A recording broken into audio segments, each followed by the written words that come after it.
Welcome to The Lock Shop with Nielson and Hustler. By God, it's The Lock Shop's music. 2-hour Lock Shop for the first time ever to set up Super Bowl 60. Thank you very much for joining us. We've had a series of hosts on The Lock Shop over the last year or so, and we're going to talk to them all, with, I guess, the exception of Eric. Eric is not in today. But Matty Wannick's going to join us coming up right away. We're going to have Glue Guy pop in. Hernan's going to give us his picks on the game as well. I know Huss has been asking for some Latino heat. So we'll get that taken care of as well. So we got lots to get to. I was just showing the boys my bet. Like I took about an hour and a half to 2 hour deep dive into all of the specials that are currently up over at Play Alberta today. And I know Huss probably has done the same on a series of different books. So we'll get into that as we work our way through. Matty was just saying, like, the odds makers at Play Alberta are probably so sick and tired of us sending them specials for the big game. Like, it is like the page will probably, well, I know until next Super Bowl, it'll never be populated like this again. Like, it's just continues to roll in. We've touched them all. Like, we've got pretty much everything covered here. We've got 8 Super Bowl plays of the day. The early bird bet today was a Super Bowl play. I said to Matt this morning, I said, do you think there's a world where we can get them to parlay like 12 specials together? And then it's just like this insane number, and you put a max $2 or $5 bet on it, but that still pays thousands of dollars. Something along those lines. I think that would be pretty fun. So we'll get to that. Big Maple says, wait until they get the den slips today. Oh my God. Yeah, I hope they brought in some extra staff today. Anyway, mark it down. Surveyor Brett, put it in your phone. February 6th, which is actually Surveyor Brett sent this to me from his phone today. Today is the 2-year anniversary of Trev showing up almost 2 hours late for our Super Bowl show that was at Century Casino the morning after. That was on a mistake on our part. We probably shouldn't have had everybody stay at the casino that night. Like, that was a bad one. But today's the 2-year anniversary of that. So put it in your phone, mark it down on a calendar. February 6th, 2026, first ever 2-hour Lock Shop. Huss is going to join us. We'll bring in Huss, and we're going to bring in Matty. We'll mix in Glue Guys. We work our way through the day as well. Here's what we've got so far over at playalberta.ca. Download the Play Alberta app. Play Alberta, title sponsor of everything we do here on Edmonton Sports Talk. Just through our plays of the day so far. First quarter, total, 9+ points, -109. These have all been boosted. Super Bowl play of the day, number 3. Drake May, Sam Darnold, both over 447.5 yards. That's +200. What headgear will Bad Bunny wear during the halftime show? The boys went with no hat. It's 4-1. That's +400.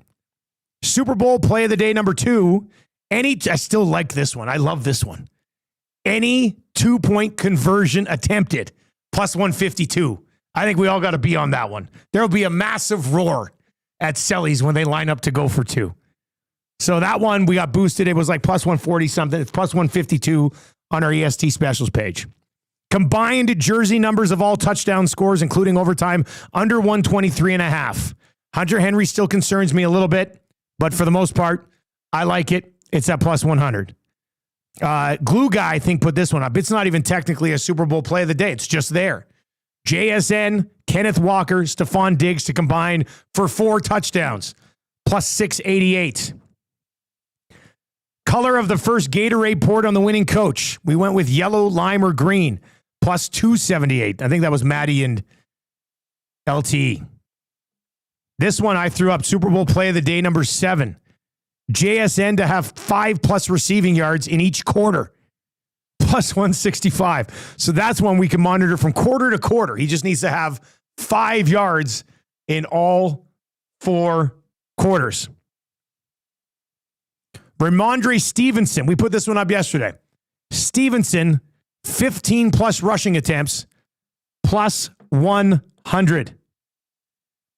Reed's confidence in the Seahawks play of the day.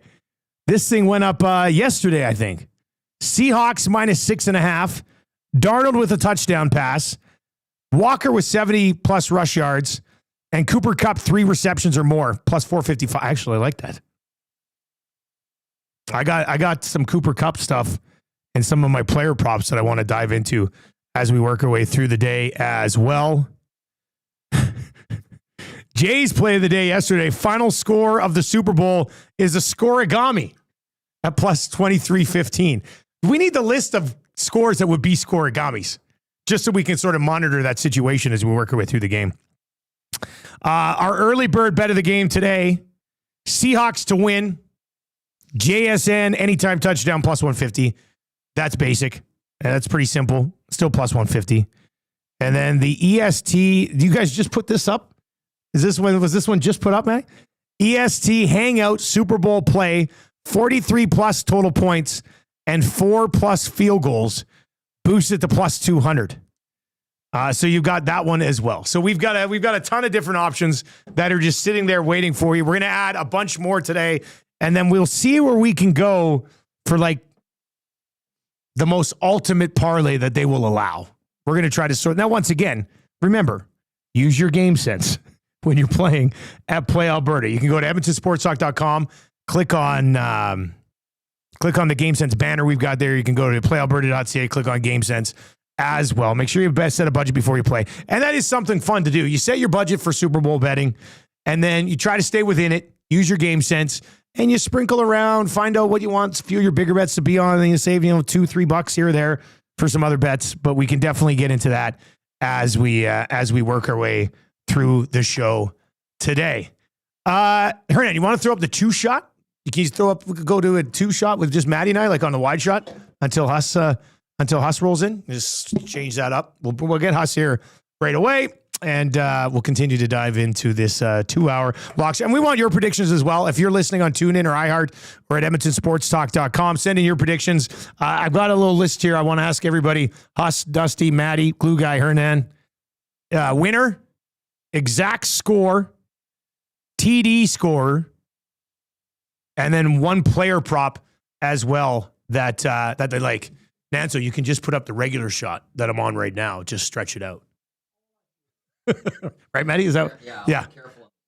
I think that's probably what we would do in that situation. So, winner, exact score, TD score, and one player prop. Send those in. I did build a same gamer last night. The same gamer. I did the same gamer last night. Plus 796. Seahawks on the money line. Kenneth Walker, anytime touchdown. Drake May, anytime touchdown. Cooper Kupp over 2.5 receptions. Plus 796. Seahawks money line, Walker touchdown, Drake May, anytime touchdown, and Cooper Kupp over the 2.5 receptions. I might throw that over to them too, and they can give it even a little bit more of a boost on that. But I did that on the same game parlay portion of the page last night, and I got it at plus 796. Matty Iwanek is going to join us here. Coming up right away. Is your mic already on? Yes, Matty? mic's on, so you can hear me. You're excited for the 2 hours. How does it feel? You don't have to give up the hangover for an hour today. It feels right. It feels proper. Tommy and I were very proud to do the Lock Shop pre-game show or whatever. Yeah. Pre-show to get people set up for the Lock Shop. We built the one parlay to go into this, but this feels right. It's one of those. Today is the Lock Shop Super Bowl. It's a special right? day. Like this is the big one. The same. I've been saying this a couple of times. Everyone always goes, oh, well, this is the Super Bowl of this. The Grammys is the Super Bowl of music or whatever, all that. The Super Bowl is the Super Bowl of Lock Shop, right? There's no bigger betting day in the history of sports than what we're about to witness on Sunday. So unless we did this on Sunday, there's no other day to do it. Like that's the only evolution that could ever come from this. So it's only right when I took away the Lock Shop for 2 hours or took the Lock Shop 1 hour away. Yeah. 1 hour for the World Cup draw. I did let it know, and then we'll make sure that this day happens. So I'm glad that it's here. Hashtag justice for the Lock Shop. Hashtag justice for Huss. We want to win Estes. Maybe today's the reason. Maybe the today's Lock the Shop day. Wins. Maybe today's a big day. Series of hosts, series of guests. I don't hate that idea. Let's say the Super Bowl is the Super Bowl of betting. Yeah. What's the second biggest betting day? I'm trying to think. College football national championship in the States, probably. No, but what about for us? Really? March Madness? Oh, March. Would it be the first 2 days of March Madness? First 4 days of March Madness. Thursday through Sunday. I would think those would be the next biggest time. Probably that one. Probably Let's that see one. if I can find the biggest sporting. Now, let's bring in Huss. Let's bring in Huss from Winnipeg Sports Talk today. Huss, what's up, buddy? Happy 2-hour lock shop, my man.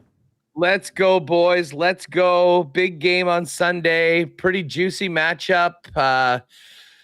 And needless to say, there are not enough hours in the day to go through all of the markets available at our favorite books for what we're. There's so many markets. What we're going to be going in on this. I was looking at the line. I know we're going to probably get into a basically Propapalooza. Yeah.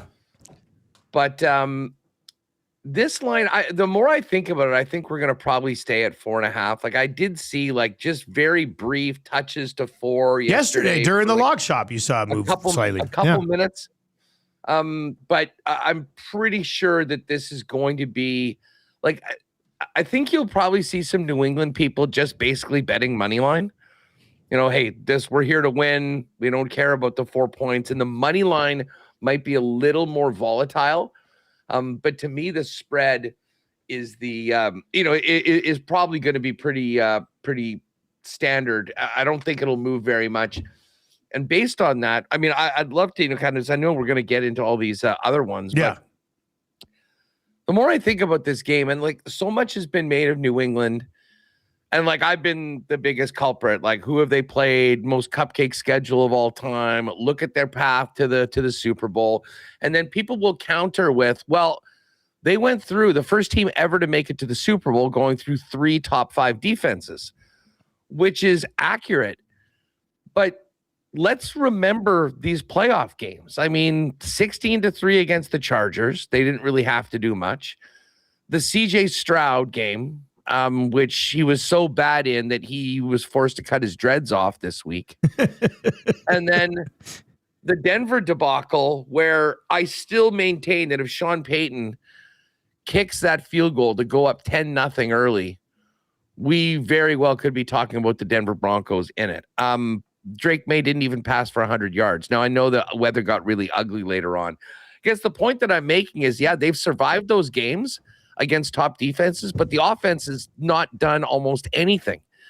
I don't think you can get away with that against the Seahawks, who I think are going to score points. So, even though, I know I got this thing at 3.5, it's at 4.5 right now. I do like the Seahawks to win this game. I do like them to cover. And at 45.5, another number that really has not moved at all for the total. I'm going to head on the over on this one. I do think that the Seahawks will be able to get into the mid-20s or so. And I do think that the Patriots probably score in the high teens. So I think that based on a number that is, I think, exactly where it should be, I'm going to lean on the Seahawks. I'm not sure whether I'll actually play the total on this one, but I'm not fazed at all about the spread going to 4.5, and I'm backing the Seahawks in this one. I think they're the better team, and I think they get it done. Yeah, I know it's a very popular pick, but I'm with you on the Seahawks in this one as well. And it's funny, we were talking, and we had Mike Garafolo on today from Super Bowl. He's there, and I asked him, can the Patriots offense crack the Seattle's defense? Is their path to victory having to out-defense the Seahawks? Or can they score enough points to win this game 24-20 or something along those lines? Because I don't necessarily think they do. Maddie, what do you think? Is the path here 2 Sam Darnold interceptions, one of them goes back for a touchdown, and the Pats have to win this game 16-13 or something like that? Well, I'll also go the greatest show on turf. This was a conversation that probably would have been happening back when Tom Brady and the New England Patriots won their first Super Bowl. The first one, they were going up against this bad St. Louis Rams team that had such an offensive firepower. I don't recall what their defense was, so I don't know if the full similarities there with this, because the Seahawks have an elite defense themselves, though. And it was, can the Patriots go do this? And no, they can't. The Rams are going to run all over them. And the Patriots found a way to get it done and started off a 20-year dynasty. And to me, I'm a guy that does look at history. I'm a guy that thinks history repeats itself, and it's there for the New England Patriots that, yes, they didn't do a lot in these playoff games offensively. They do what they need to, though. That's all you need. You don't need to go win those games by 20, 30 points. The New England Patriots found a way to get the victories. And as long as that defense shows up, Drake May was a vote away from Justin Herbert getting a vote. Yeah. That maybe could have went from him from being the MVP of this season. That's how about that, eh? Right, but that's how close Drake May was to being the MVP of this NFL season, and instead of one master. So he's that close. So I do think that there maybe is the start of a great career from Drake May, where he steps up and this is his stage. So are and you on the Patriots plus the points? I'm on the page. I actually want, because there's a lot of stuff we have for the Seahawks. Yeah, a ton of Seahawks stuff. I'm building a little bit of a Patriots parlay to put that out there. But for me, I'm willing to be on the other side of everyone else and go, I see that the New England Patriots are going to finally get this done. And part of this, which isn't fair, I just can't bet on Sam Darnold winning a Super Bowl. I still think too much of him being the New York Jets quarterback. He's just coming off a massive game in which he outplayed. I know. He outplayed the actual MVP in Matt Stafford. Yeah, but Stafford hasn't looked great these playoffs themselves. I don't know. They're just... I think when you have two great defenses going at it, it could also just come down to who gets the better interception. That's not even as much as the offense, but which defense is going to get that key turnover, interception, or fumble at the right time.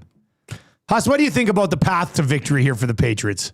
Do they need a Darnold implosion, or can they outgun a Seahawks offense through that Seahawks defense, which I think that's too much to ask, but I don't think so. I mean, that certainly is. I'm on the other side of that. I think that the Seattle defense is going to be a similar challenge than these last couple defenses have been for New England, where they haven't really done much offensively. Great teams, they'll find a way to win. That is the Mike Vrabel. I mean, the bread and butter. They have beaten the teams ahead of them. To me, this is a hill too high to climb. It would be stunning, though, if this turned into a bit of a shootout. I mean, if you look at Seattle's games, the only team that ever really does that with them is the Rams. The Rams. And I mean, they're divisional teams. They play each other twice a year, in this case, 3 times a year. I mean, McVay in particular, brilliant offensive mind, and with the players that he has, they've been able to sort of crack the code. I just don't think that the Patriots have the personnel, the gun. And listen, we can talk about Sam Darnold and, he hasn't done it yet. I mean, Drake May is in his second season in the NFL and has put up the most pedestrian quarterback numbers of all time in getting to a Super Bowl. And now he's got to go up against this incredible Seattle defense. So I'm on the other side of that. I do think that if New England is able to win this game or even cover, I think that there's going to have to be a massive performance by their defense, which goes without saying. But I think also taking advantage of either a big special teams play, winning the turnover battle to make that closer. Because I think, player for player, roster for roster, I think the Seattle Seahawks have a pretty significant edge in a number of areas. And I think it'll be, there's a chance it could be a really long afternoon. All right, you can chime in if you're listening on TuneIn or iHeart. You can text us at 780-218-9999. If you're watching over on YouTube today, hammer the thumbs up for us. Get some of your favorite bets into the mix here. Huss, what's the card look like for you on a Super Bowl Sunday? Like, how many different wagers would you have placed? Like, are you a spray the board with 20 player props type of guy or what? I don't know if it'll get to 20, but I can tell you already right now, I think I have about 10 already in. Oh, I think 20 is reasonable. We still got 48 hours to kick off here, There's a lot of time for various things to pop up there for you, Huss. That's a good point. I mean, if the over-under is 15.5, we'll take the over on that one. Yeah. I'm not sure. I might get to that 20 threshold. But, I mean, obviously you go from, I've got a pretty big bet right from the get-go on the Seahawks. And as the markets have continued to grow, added some more. We were doing a bunch of stuff for WST and talking about it where I added a few. And then, you're adding in, if you want to have some fun with some of the specials and the other things that are kind of non-football props by the time you end. And the other thing is the account's in a very good spot right now. So I might pull the trigger on a couple of extras that I might not normally. By kickoff, you're at 25. Yeah, I was going to say we're close to 25, maybe 30 even by the time. I'm not even saying by the end of this show that's not at 20. By the end of this show, we're at least over the 15 and a half. I think that's probably the case. 780-218-9999 is where you chime in. It's the Lock Shop. It's brought to you by Play Alberta. We'll dive into some game specials as we work our way through this thing. Glue Guy's going to pop in a little bit later on. We'll get some stuff from Hernan. But I think we start with player props, just straight up player props and kind of go from there and take a look at some things that are available out there. I've got some head-to-head stuff that I'd probably mix into some more specials categories a little bit later on. I've got the old crossover sports, NBA, NFL. There's one that I like there. But as far as just straight up player props that I'm looking at, let's start there, and we'll just and if you have some props, you can throw them over to us as well, and we can discuss those as we work our way through the show. But yeah, we got your touchdowns, we got receiving yards, receiving touchdowns, receptions, rushing yards, rushing attempts, all that. For somebody who doesn't bet very often, you're like, man, that's very overwhelming. But for us, this is the basics. Like this is the low key stuff that you got to be on, and then we'll crank it up a little bit later on. I'm going to start. I've got, what do I got here? I got 5 player props that I guess I'd like to look at. One, and this one's moved. I got it last night at 47.5, and it's at 48.5 right now for what I'm looking at. But I'm getting on the over Ramondre Stevenson on the yards. We talked yesterday, Huss, about the over 14.5 carries with Stevenson. The 47.5 yards that it's set at. And once again, keep it in mind, this is a Seahawks defense that's been very good so far this year, but he's gone over this 47.5 total in 6 straight games.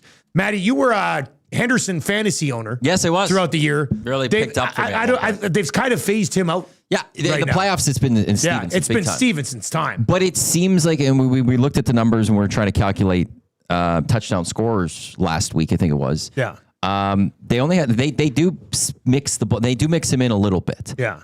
So I think if you're looking at we ran the numbers yesterday though, and the snaps were like 76 to 8. I think with him, you're looking at attempts. That's the number you're looking at with for Henderson. For Henderson, yeah. Yes.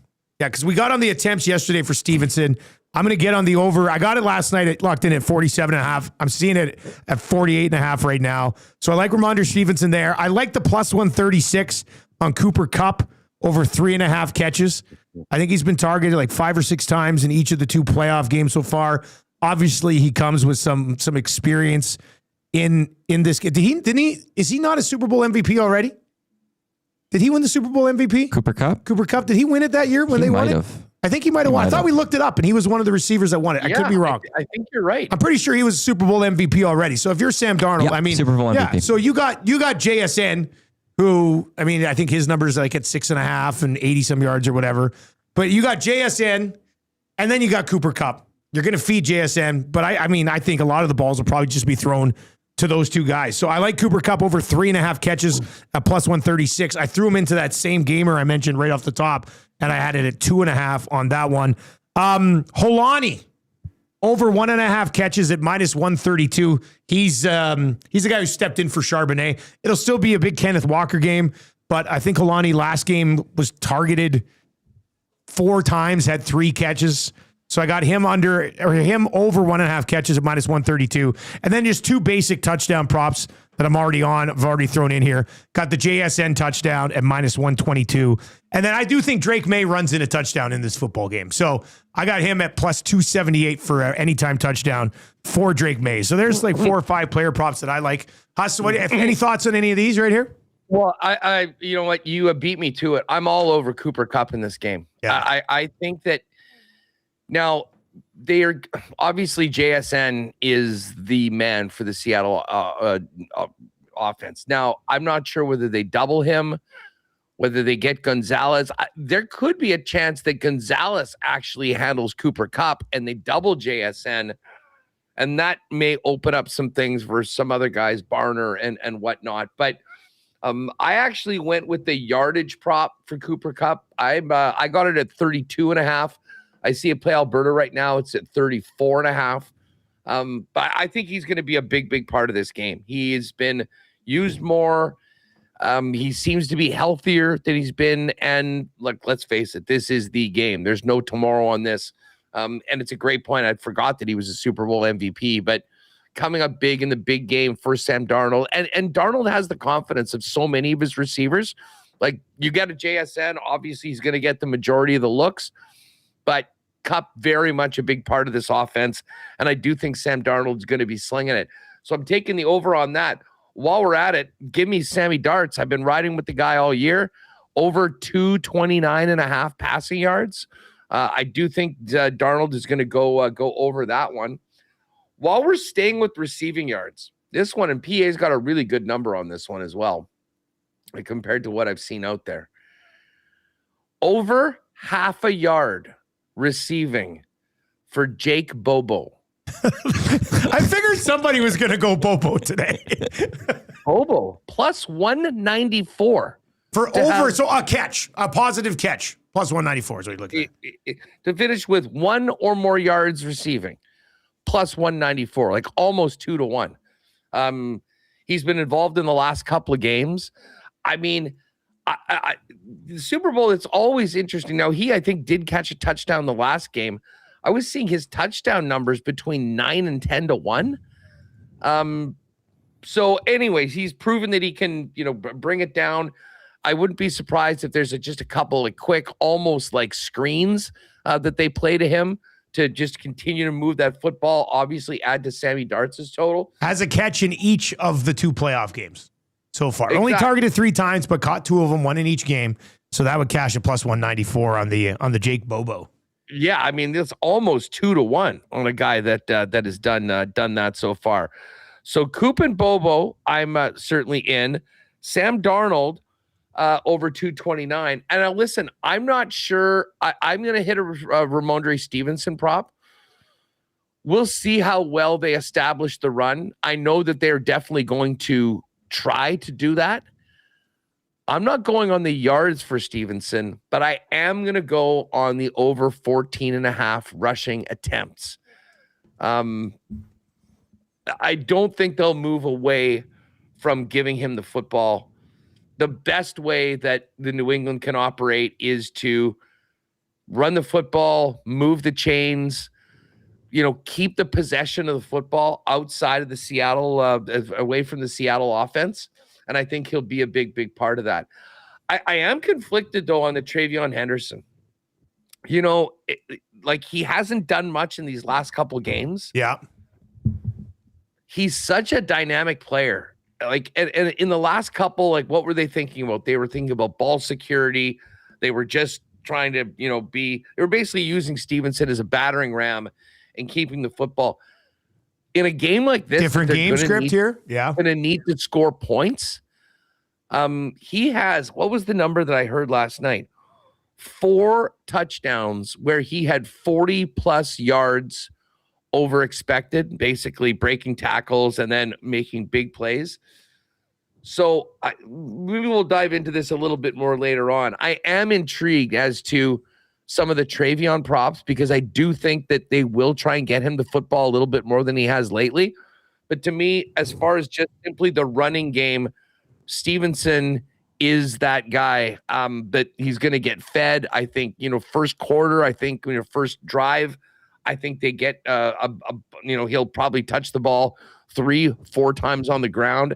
And if they can early on move the chains a few times, I think we'll be well on our way to that number in the first half based on what they try to do right out the gate. If they have to pivot, we will see. But Stevenson over 14.5 rushing attempts is also one that I like. Just quickly on Henderson, his usage so far in the playoffs against the Chargers, 9 carries, 27 yards, had 1 catch on 1 target.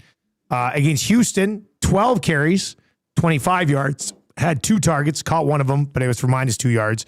And then that game against Denver was kind of game scripted out of it. 3 carries for just 5 yards and was not involved in the passing game at all. Matt, you got any thoughts on Henderson here? Yeah, actually, the one thing you are the pro Patriots guy here, so for the Patriots to win this football game, there's a couple of things I look at. One is I think you're going to need a 2 running back system. I think you're going to try to mix in Henderson and Stevenson to try to get the Seahawks going. They were very good run defense, but I think you're trying to attack them two different ways with the running attacks to hopefully get one going. And when I see Trayvon Henderson's rushing yards at 17 and a half. What is it 17 and a half? It's only 17 and a half. This is a guy that just, like, I was looking, I think through the playoffs, he's averaging just a little under that through these couple of games, which, you know, what is his rushing? 19 yards per game.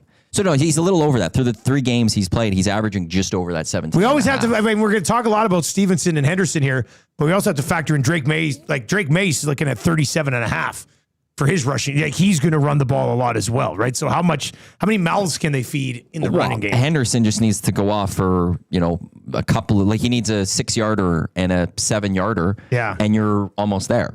Right? Like, that's a pretty reasonable number. It's just that when I see only 17 and a half for Trayvon Henderson, and I honestly feel like that with Josh McDaniels here, who, like, look, Josh McDaniels is not a great head coach. This guy might be the greatest offensive coordinator we've ever seen in the National Football League in the end. This guy's constantly been going to Super Bowls and stuff. Now, he's had the benefit of coaching, you know, Tom Brady for a large part of that, but he's done very well. But I think he's going to find a way to get both of those running backs going. I also think if the New England Patriots want to win this football game, they brought in a big name receiver this past offseason. And I think this is a game that you're going to need Stephon Diggs going. This is a Diggs game. I think this is a little bit of a Diggs game. So the two things I look at with Stephon Diggs, one, I do like him for a touchdown in this game. I do like that. It's plus 268. But I think for his longest reception, it's 16 and a half yards. Stephon Diggs is catching one. There's a 20 to a 25 yarder coming up for Stephon Diggs in this one. So I do like it, the longest reception for Stephon Diggs to being 16 and a half. And, like, look, even like the other part of that one too is if the Seattle Seahawks are dominating the New England Patriots, garbage time throw and prevent defense to Stephon Diggs to get an easy 16 and a half. Like, that even plays in that moment, that if this game gets away from the New England Patriots, getting Stephon Diggs to have a 17-yard reception, which I'm looking at his game log right now. So what'd you say? What's the number on Diggs? 16 and a half. Okay, so far in the playoffs, he hasn't had one. No, his long was 9, his long was 14, no his long was 6. throwing in Denver a couple weeks ago. But at the end of the regular season, 3 straight games in his row, his longs were 33, 31, 34. So, I mean, I think the game script can maybe help your Diggs, your thoughts on Diggs here. I also like Sam Darnold over 35 and a half yards for his longest pass completion. You know, you've got a JSN right there. He could just break one off for you.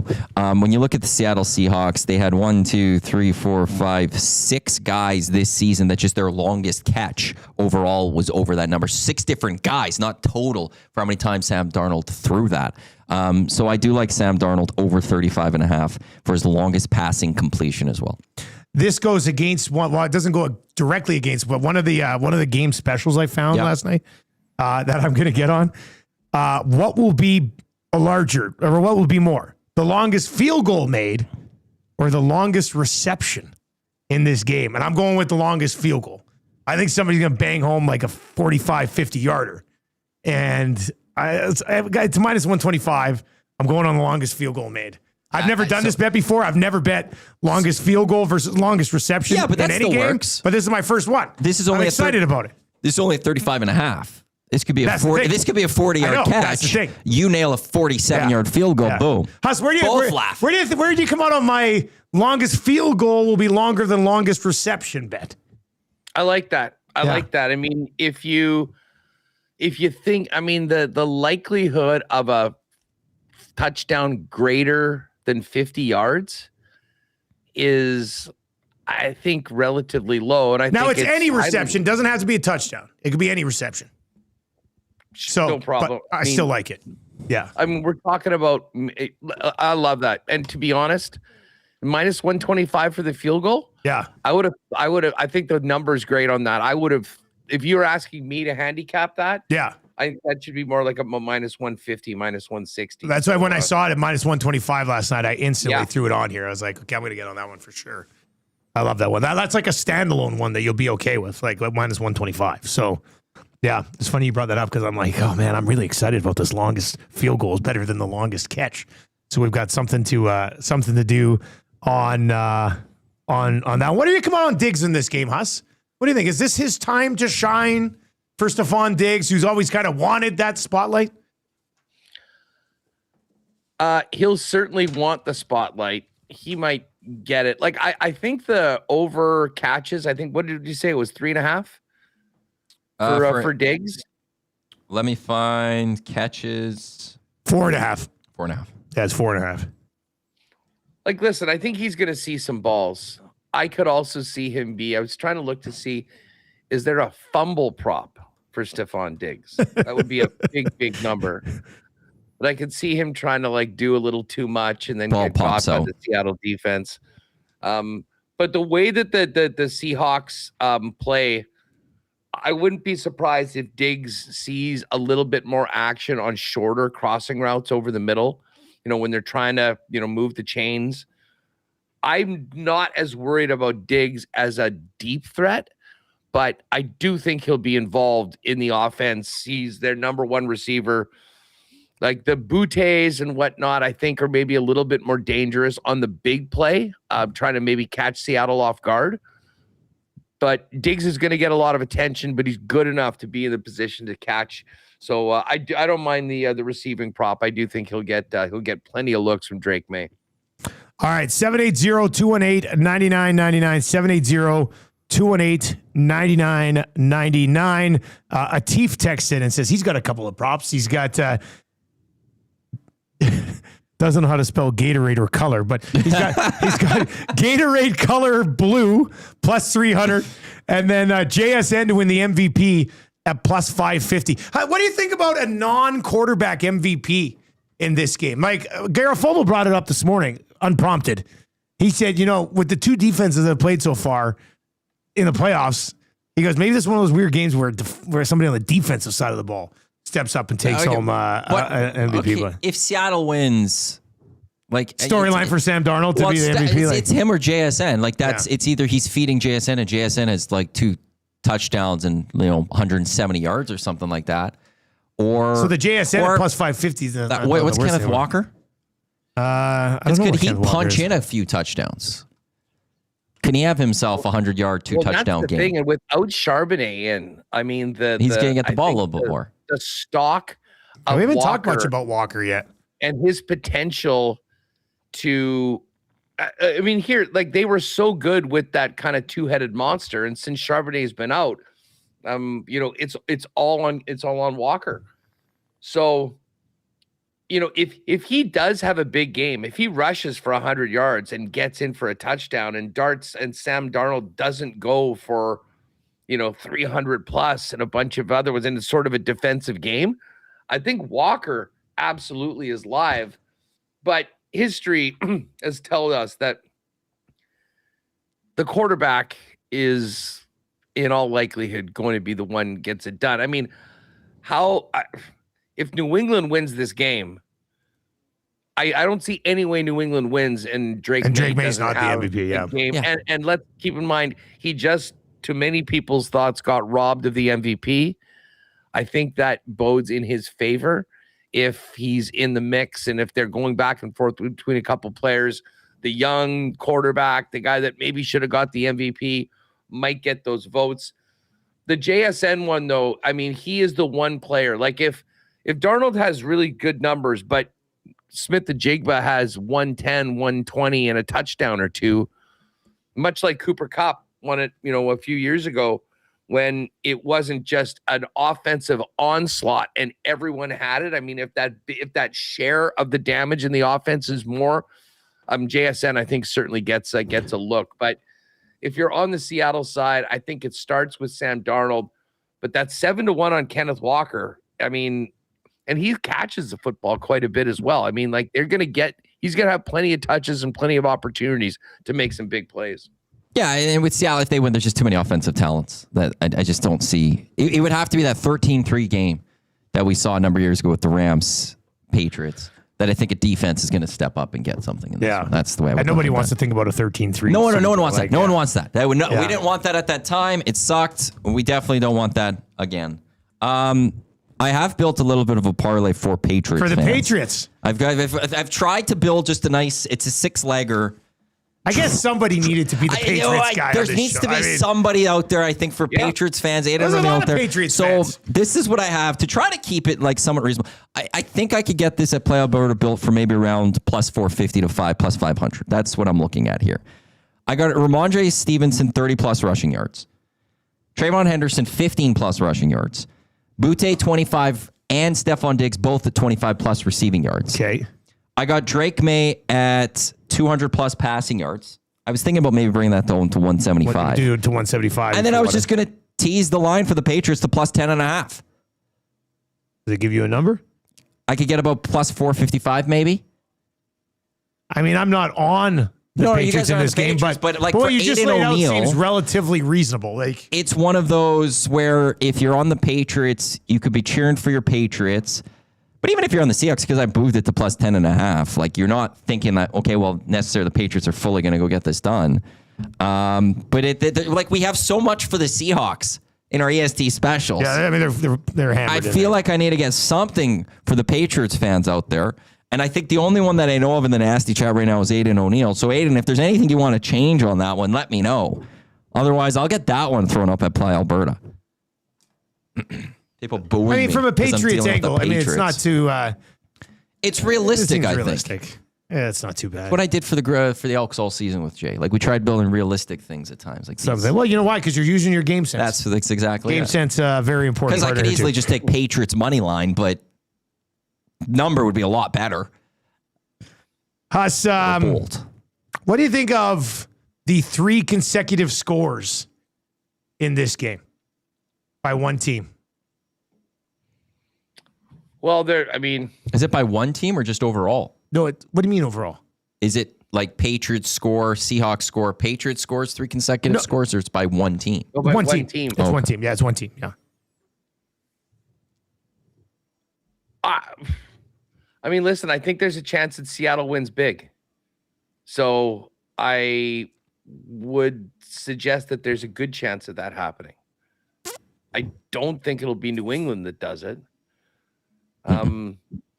But, you know, with the way that they've moved the football, and again, they will take the points. Like, they'll be more than happy to kick a field goal if they've got it and just keep on stacking them up. Mike McDonald, not one of these uber aggressive coaches, and he doesn't have to be because of that defense. So, you know, if their defense can keep New England in check, which they're very much capable of doing, I think that's really live on the Seattle side from where I'm sitting. The other one I had, the largest lead in this game. Saw this one last night. The largest lead in this game, the number set at 14.5.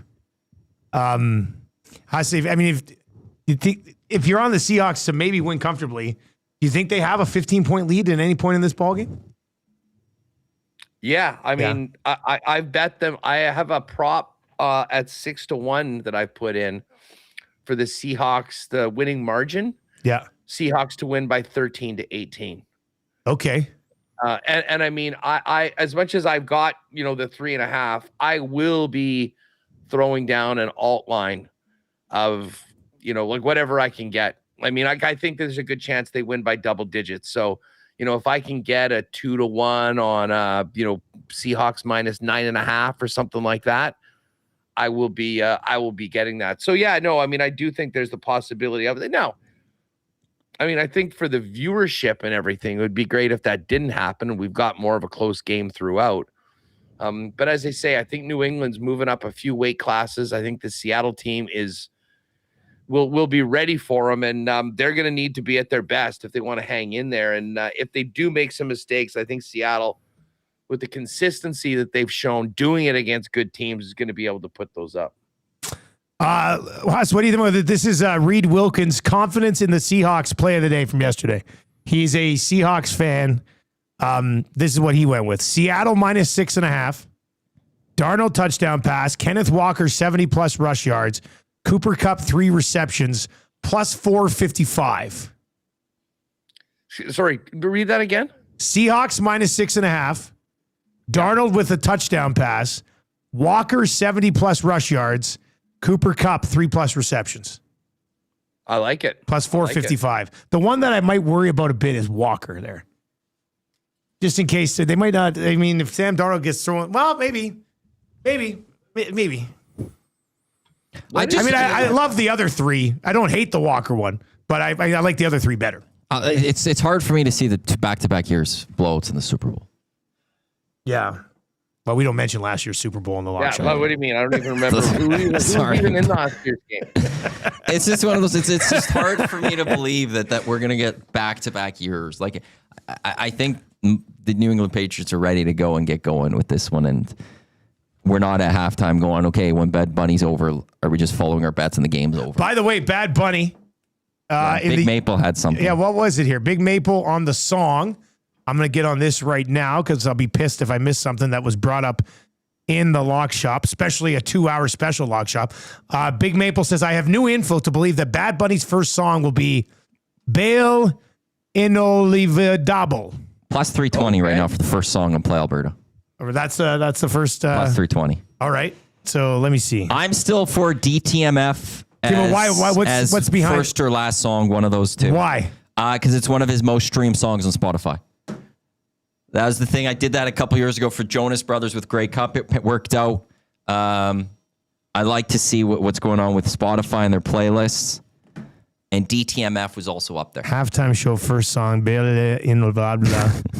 All right. I'm on that one too. Let's go. The funniest thing is, okay, Maple, I'm a big Maple guy. Yeah, you are. Those are 1-2, by the way, popularity on Spotify. Okay. I will ride with that one. And the funny thing is, though, is we're going to be watching this. It's going to start. And you won't know. We're still going to have no idea whether we got it or not. You're right. I have no idea what any of these songs are. That's a tough one. Hey, have we dove into the anthem? Have we looked into who's singing the anthem? Charlie Puth. Oh, I believe it is. I know the name. I couldn't tell you a song. He did the song with Wiz Khalifa. I forgot what it is. Been a long time. Oh, from Fast and the Furious. Yeah, that song. Yeah, that's good. Who's vacuuming out there? Read it. Baile inolvidable. Okay, Yeah, say please that say it here. in the mic. Say it in the mic. Baile inolvidable. It means Wow. unforgettable dance. It's his best song. If you play it right now, I'll start dancing. Really? DTMF. Do you know what that means? You know, that means down to Mother F. Down to make No, fudge. actually, no, I looked it up. It meant something else. So what's the deal with this Pluth? We got to figure out what people are thinking of. Oh, it stands for I should have taken more photos. Debí tirar más fotos. Thank you, Nanso. I think the line is 2 minutes for the Super Bowl, by the way, for the anthem? yeah. I think that's what I saw somewhere. I'll probably bet that I too. did have some intel on the anthem. I don't know who this Charlie Puth guy is, Okay, but he apparently all he's quite You'll know the showman. song if you ever heard it. It's been a long day. Oh yeah, Yeah, but that I one, mean, like yeah. I couldn't pick the guy out of a police Oh, okay. lineup. I don't know Yeah, anything yeah. else about him. But I was talking to somebody that did a little bit more of a deep dive into this. Quite a showman. Will certainly love every minute in the spotlight. And I guess he's a New Jersey native, and he has some sort of dedication to Whitney Houston. Oh. Of course, one of the most famous ones of all time. And if he is at all doing a tribute to Whitney, I think we all know that might be carrying a few of those notes a little extra long. So you're on the over on this thing. Yeah, I mean, I don't have a heavy play on this, but from what the stringers are telling me, I think the over is where we're looking. See, and I heard yesterday somebody in the Nasty Chat was saying in rehearsals or whatever, he's a minute 45. What? Wow.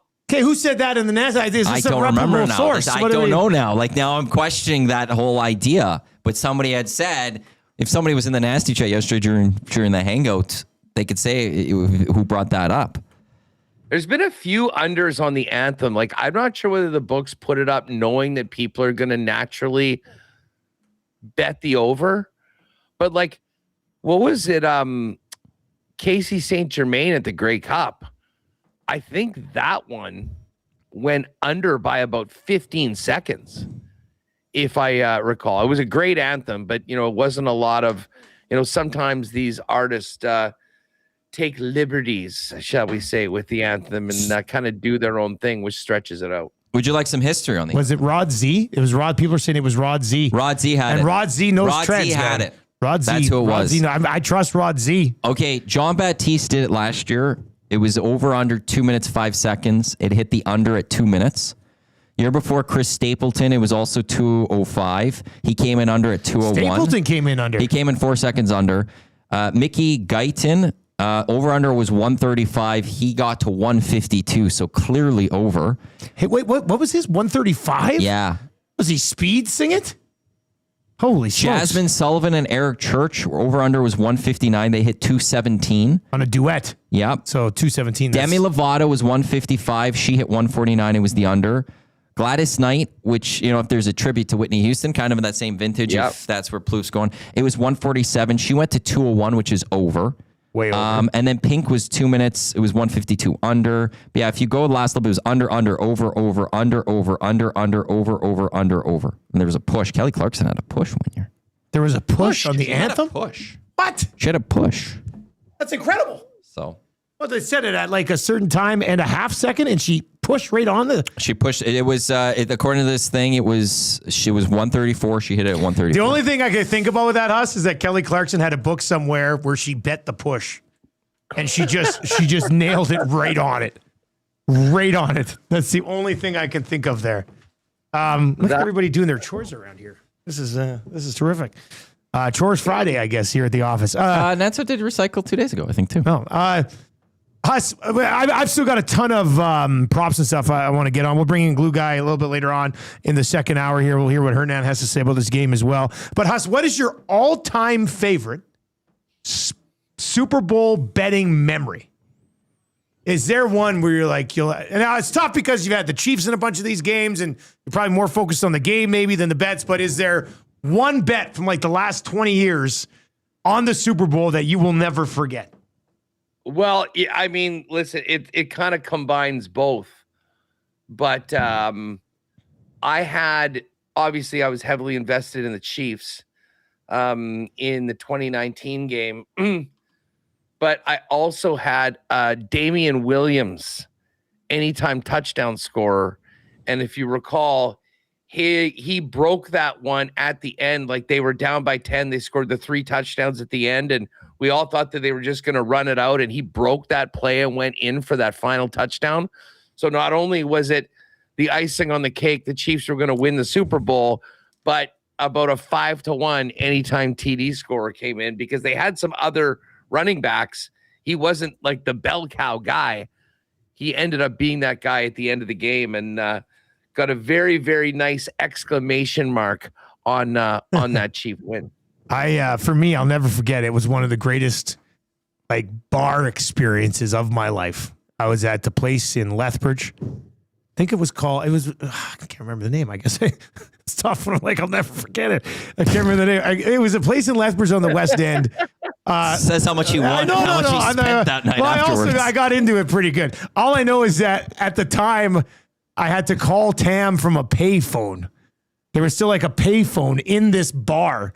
So anyway, me and the boys were at this, and I'd been up in Fort McMurray for a bit, and I was doing pretty well up there. No kids or anything yet. I was working like 2 full-time jobs at Fort Mac. So I was playing with a little bit more back then. And I go back down to Lethbridge for Super Bowl with all my buddies who I, like all my, just all my best buddies down there. And I had a big ticket. It was the Steelers-Cardinals Super Bowl. Remember that one? And I had a big ticket on the over and the Steelers. And I told the boys it was looking pretty good. And I told the boys if I hit this bet, because it was like for $1,700. I said, if I hit this bet, I'm covering the whole tab. Like the whole tab is on me today. Like I'm gonna be that guy. Like I'm so fired up about this bet. And then it was the one where the Cardinals had scored to put it on the over. So we're going crazy. We're like, oh, let's go. We get the over. And then I was like, but we need the Steelers the other way. So then we cheered the Steelers all the way back. And the entire bar's like, what's going on with these guys? And my one buddy, CK, was on the mic hosting it. And he even comes over and goes, what's going on? I said, well, we needed the card and now we need the Steelers. And then the Steelers get it. And like we were all just, it was like we won $1 million. But like we were in our mid-20s. To have a tab covered for the Super Bowl was massive. I called Tammy. I'd been dating Tam I think we'd probably been living together for about 6 weeks. And I call her and I'm like, you'll never believe what just happened. And I was like, I won $1,700 on the Super Bowl. She's like, what? I said, yeah. I said, but I have a tab of $1,200 that I have to pay her for all the boys. So I'm only coming home with like 500. But that was, nothing. I mean, I've won good bets since, but nothing has ever peaked that. I was 26 years old. When I left Lethbridge, I had no money. Like, I probably had to borrow gas money from one of my buddies to get to Fort McMurray. So I rolled back in and was just like, if we get this, big old Fort McMurray money's picking up the tab. And then I did. It was just, it was the best. It was the best. Now imagine what happens if you get that Sam Darnold play. Oh, if Sam Darnold throws for 100 yards and a touchdown in the fourth quarter and the Seahawks win, the EST tab is on me because we'll be cashing that one nicely. I really don't have any. Are you guys doing something for Super Bowl? Oh yeah, we got a party that's been like completely reserved for like 3 weeks. It's where Eric does Monday and Thursday night football. Central the Casino. Sally's. It's we've done it twice now since we launched EST. They've been our football partner. The first year we did it, we decided we're like, we'll get hotels for everybody at the casino and it'll be great. And then we realized that when you have a hotel at a casino, you don't really feel the need to go to bed.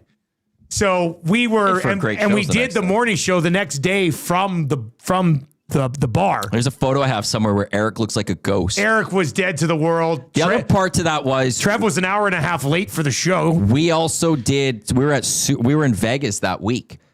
You, Eric, Tommy, and I were in Vegas Monday, Tuesday, Wednesday. Came back Thursday. And we're had still the rough. Friday, Saturday. Eric was really rough from that. And then the Sunday came. So the Monday, like, there's a picture where Eric he looks like he looks like Casper the Joke or Ghost, just white, just somehow struggling through another morning show. And then last year for the Super Bowl party, and I think that's why Eric's off on Monday this year. But last year for the Super Bowl party, same place. The first year we had a tower of 6 o'clocker loggers that was taller than me. I had to stand on a chair. We took a picture with it. Somebody threw a football, broke a TV. It was this big thing. So then last year, we weren't allowed to stack up the cans. So people were trying to stack it up. Maddie's going around from table to table, unstacking the cans as people are trying to stack the cans up. So then the rules then were explained to people, and it was one that we could lose this Super Bowl party if we kept stacking cans. yeah, but it's like the best party going now. It's So do you want it over? Yeah, Because we well, have no. to stack cans? well, but it's fun to stack cans, man. Sometimes people want to do that. Show how many beers they've drank, right? Like That's the problem. Yeah. That is literally the problem with but- HELC rules. Anyway, last year Super Bowl party, we were doing the morning show again. Didn't really dial it down too much. Get into the studio last year to Did do you it. sleep here last night? I slept at the office last year. I'm probably going to sleep at the office this year, but I slept at the office last year. And then Eric comes in at 5:59, 1 minute before the show starts, with his pants completely undone. He just comes in, his pants are undone. He was a mess. So this year he's off Super Bowl Monday. Yeah, Dave Jamieson will be in. He'll be super Here's mature. the veteran move, Huss, that Eric just pulled. He took today off and he's taking Monday off. Yeah. He's bookending Super Bowl weekend with the Friday, Monday off.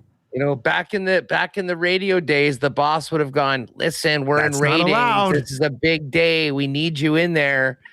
I would like to, this is just a little content idea for you guys over at EST. You know, maybe on a time where guys are going to be away, you can pre-produce this. It's evergreen content. But a special with LTE on him breaking down the backstories of his top 5 most hungover shows in EST history. Hungover or still drunk. technically drunk? I mean, all of the above. The Vegas toughest shows were 5 legendary. shows- Yeah. The toughest 5 shows of his career and everything that preceded why those shows made that That list. would be It good. That would be phenomenal good. Actually, content. the thing is that it would have to be purely EST. We can't use 1260 because then we could cut up the videos and like it's like different a full, videos it's a of them. full documentary, and you could cut to the shots of him on the show and all of that. Yeah, no, there was there were some good ones. And Big Uke is right. I stayed at the hotel right next to the old office. Right. Because I remember after the morning show, I went back and I slept at the hotel for a few Yeah, we more should have hours. just created a deal with them where we have a standing room.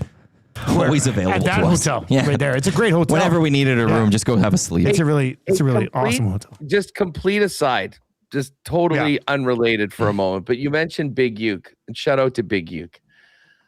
Have you guys discussed the Uchaz, this Uchaz guy that's now on Vegas, number 77? And is he Little Uke? Oh, I did not. I was not aware of this. Number 77 on Vegas is Uchaz. Kai Uchaz. Kai Uchaz, and From Calgary. he fought last night. I don't know if you were caught the Vegas LA game, but LA was getting pumped. It was 4-0 in the first period, and Uchaz goes out to mix it up to answer this Hellenius who looks like he's like 6'8" or 6'9", and they both put the guys at center, and they drop the puck. And they like these guys, I don't think either of them are centers. They've probably never taken a face-off before in their life. Dropped the puck, did actually try to win the face-off, and then immediately dropped the gloves and started throwing down. But there's only one Big Uke, so I think this Uchaz on Vegas. Little Uke. Little Uke. Yeah, that's not a bad idea. Well, I'll just say there's a little beef towards Big Uke from someone else. What do you mean? Yukon Jack, famous radio host here in town, says he's the only Uke. Yeah, but he's Yukon. He's Uke. We call him Uke. Wow. We don't call him I'm just Big throwing Uke. that out there. We just throwing call out him there. Uke. Be careful, We just call Big him Uke. Because Uke's looking at you. You know what? We'll call Listen. Uke Old Uke. And we'll call Big Uke Big Uke. Yeah, just call him Green Mist. Like that's his name forever. Like, sorry. What a horrible pick. And he's part of the old media landscape. So there's Big Uke in on these internet streets. Yeah. Uchaz is Big Uke. Big Uke, that's I don't Big think Uke. there's any doubt about that. Yeah, I agree with that. All right, here's some other plays that I've got that I'm going to get on, or I want to throw into parlays, or at least want to discuss. Okay. So here's a few that are worth discussion. These ones I definitely love to throw into the parlays. Most receptions in this game, JSN -164. Most yards in this game, JSN -179. Like those are nice numbers to throw into, a 2 or 3 legger in this game. I got Sam Darnold -6.5 more passing yards than Drake May at -112. So Sam Darnold passing yards -6.5 compared to Drake May. I like that one. Yeah, I like that one a lot. I didn't even know it was an option. I'm digging through all these specials last night, and I saw a quarterback spread, and I was like, what? And Sam Darnold -6.5. So I got on that one. Well, go ahead. I'm just going to say, now look, different defenses. I get all that. That's the thing. Throwing this out there. He averaged 258.5 yards per game passing this regular season. Sam Darnold, 238.1 yards per game. So I love this even more now. Even more now, because May's going to have to. May hasn't been great in the playoffs. Going up against the Seahawks defense. Sam Darnold -6.5 yards, -112. Love it. You can find that one over there. I did go most completions in the game. Darnold's actually a +100 here. So I took Darnold most completions at +100. I like that one. I'm not going to bet it on its own, but I do want a piece of that Golden Gate Bridge being the first thing that you see on the broadcast, or first landmark that you see. Which area landmark will be shown first? Golden Gate Bridge on PA is -500. Alcatraz is +300. And then there's nothing for the dual shot. We don't know confirmed. No, I just have a feeling that like there's an ability to have, unless they're talking about like a specific zoom in on one. Like maybe they're not counting a zoom out shot. Yeah. Maybe they're saying that it's specifically like zoomed in on one. But How do you open up a Super Bowl in the Bay and not have the Golden Gate Bridge? because Chris Collinsworth is at Alcatraz for pregame. I think it's going to be the Golden Gate Bridge. Yeah. I mean, I think that's. So you throw that into other things, right? You're not Oh, you're saying playing at Golden Gate? -500. Yeah. No. Golden Yeah. Gate Bridge. Yeah, I'm not getting on Alcatraz. I really want Alcatraz for some reason. Well, I mean, The moment I saw this, I just wanted Alcatraz. I know, but that would be. How do you It's a tie lovely that? island. How do you tie that in? The first shot of Alcatraz. You can't even be like, oh, it's a lovely day. I don't even know what is the weather for the Super Bowl. What are we? Let me see what I can find for you. You know what the weather forecast is, Huss? What are we looking at? I think it was supposed to be relatively. I I looked at it like over on Monday, and it didn't seem to be any like nothing of concern. I haven't heard it talked about basically all week. Santa Clara weather has a high of 18 on Sunday, a low of 9. This is Celsius. So kickoffs for our Edmonton time will be about 17. Sunshine. But it's sunshine. By the time the game ends, it'll perfect. drop down to about 12 degrees. Perfect. What's the wind? That's 6 kilometers, so virtually nothing. Okay. Nothing. Yeah, So virtually this is a nothing. non-weather game, which is good, I guess. Anyway, Golden Gate. I'm going to throw that into a couple. Might throw that into every single one, every single parlay, and then they open up with Alcatraz. Everything's ruined right off the Cage bat. and the Rock. Like, House, what do you think? Mention God or mention teammates for the MVP? Teammates is plus 160. Yeah. This by the MVP? For the MVP, first thing they mention. Can you bring up the other numbers there, Matty? Well, I was just trying to see if Sam Darnold's a man of faith. That's what I'm wondering. Yeah, I don't think Darnold's a huge thumper. I do think Drake May. If Drake May was it, I do think that the God number Would be different, gets a boost. I think JSN is also a man of the Lord. So I think that if he gets it, he probably would be there. I always do like teammates. I like the teammates. I mean, it's an easy one right off the top. Just thank my teammates and then get into some of the other stuff. 3 days ago, as Super Bowl Sunday's matchups near, starting quarterback Drake May and Sam Darnold are using their platforms to honor Jesus. So they might be both men of faith. Darnold as well. Okay, well that's why that number. That's from this one churchleaders.com is what I'm reading. I'm already on that. Hey, but he still might start with teammates. Yeah, You could start. I mean, yeah. I didn't know. I should have looked that up. I'm just trying to see where. What is the number on God? So Super Bowl. Big time chalk. Yeah, big time chalk. Yes. God is minus 169. Teammates is plus 160. Yeah. Well, that God number, that's a great line on God. Because I've seen, I have seen in some other places the God line into like big time twos, like 280, 290. So listen, if you can get a minus one, if you like God, if you get his minus 169 on God, if you're a believer in God, minus 169 is a great number. take it. That's a good line on God right there. That's that's too good. I got a cross sport. Give me Anthony Edwards 25 plus points and Ramondre Stevenson touchdown at plus 215. I feel like Ant-Man is like a guy who's like, some people are going to be watching me before the Super Bowl. I'm going to step up and put on a show. So Anthony Edwards, 25 plus points, Stevenson TD. I also wouldn't mind finding Anthony Edwards plus 25 points and a Drake May anytime touchdown too. I think that might be up there. Jaylen Brown, 30 plus points. Kenneth Walker touchdowns plus 160. Or you could go Brunson, 30 points. Ramondre Stevenson touchdowns plus 455. No hockey crossovers this year, obviously, with no NHL action.